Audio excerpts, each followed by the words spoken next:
Another shakeup in Iowa, and establishment Republicans, well, they're not real happy with this one. A new poll shows Ron Paul on top with 23%. Mitt Romney is 3 points behind him at 20%. Newt Gingrich has dropped to the third after losing 13 points in 2 weeks. The Newts are on the slide.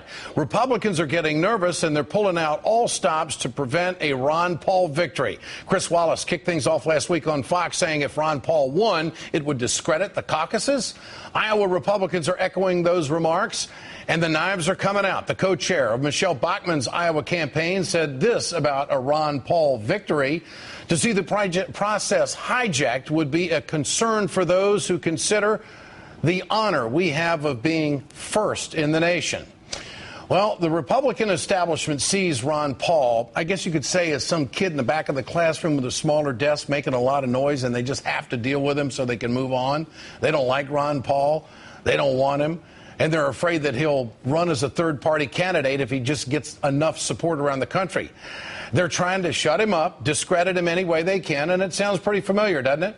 Republicans don't like democracy unless their guy wins. They're trying to shut Democrats up with voter suppression laws in states across this country. But the thing about democracy is sometimes your candidate loses. And I didn't hear Republicans complaining about anybody hijacking the 2000 election back down in Florida. Remember those days? Ron Paul is the only candidate on the Republican side who has been consistently rising in the polls since day one. He hasn't had the big dip, the big gaffe.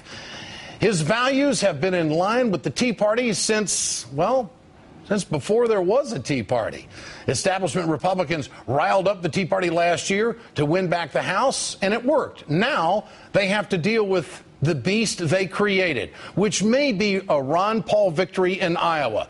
For more, I'm joined by Eric Burns, Democratic strategist and founder of Bullfight Strategies. Great to have you with us, Eric.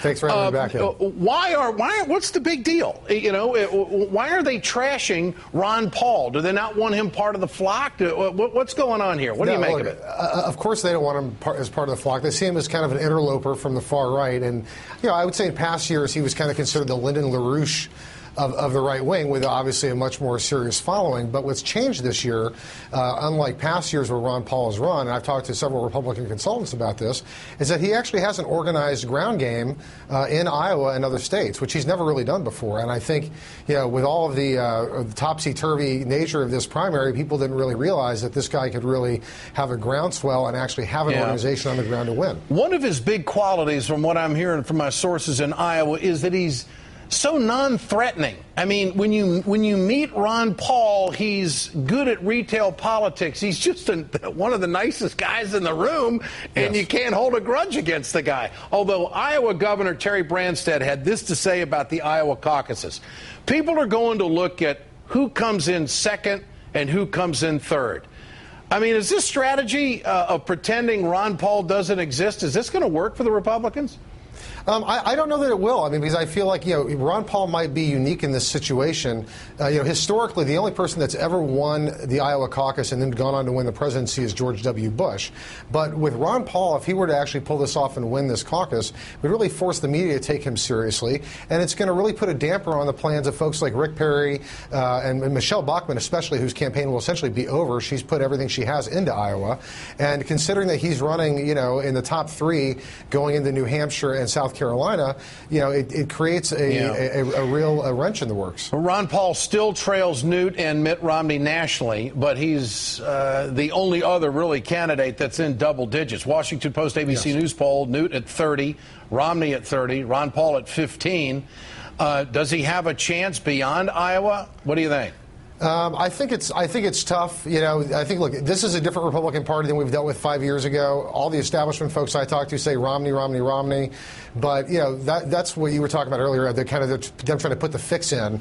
And I've been saying for a long time that, this Republican Party may be surprised at what the grassroots do. So, the people that are being attracted to Ron Paul are, I think, obviously greater in numbers than the last time that he's run for president. But there's this 20-something and 30-something movement that is out there in this country that they're socially liberal, they're fiscally responsible, and they think that they can take care of themselves down the road, and they don't need any help at all or any kind of program at all, or you know what I mean? I mean, he's tapping into something new, isn't he? Well, no, he absolutely is, and a lot of his critics will say that, well, his vote really depends on the youth vote. But if you look at what he did, at the straw poll in Iowa in August, he did very, very well there. I think coming in second to Bachman, if I'm not mistaken, and he did that without any college students in school. So I think these college kids have proven, these young people have proven that they will turn out for Ron Paul. Well, he's got a very, very serious following, and I think that could really prove a factor in this. Well, they defeated Hillary Clinton in Iowa. I mean, the young kids got out for Barack Obama. I think there's a real parallel betwing the two candidates as far as demographics are concerned. The question is, Ron Paul now, is his ego big enough? You don't see the ego in him when he's out working with people, but is his ego big enough to maybe fuel a third-party candidacy? I think it might be, and I'll tell you this time the reason why, Ed, is because he's never put together a serious field operation before, and clearly he made a decision with his campaign that he was going to do that. It's been working for him, and I think that if he can really come out and win this thing, and then show in New Hampshire, then I think you could possibly have a serious campaign. How long is it going to take for the Republicans to start trashing his son in the Senate, Rand Paul? Not only is Ron wrong, but Rand, we got to take care of him too, even though he's in the Senate. I mean, they are out to get this guy off the map and out of the way and move somebody in from the establishment. Eric Burns, great to have you with us tonight. Good to have you back with us.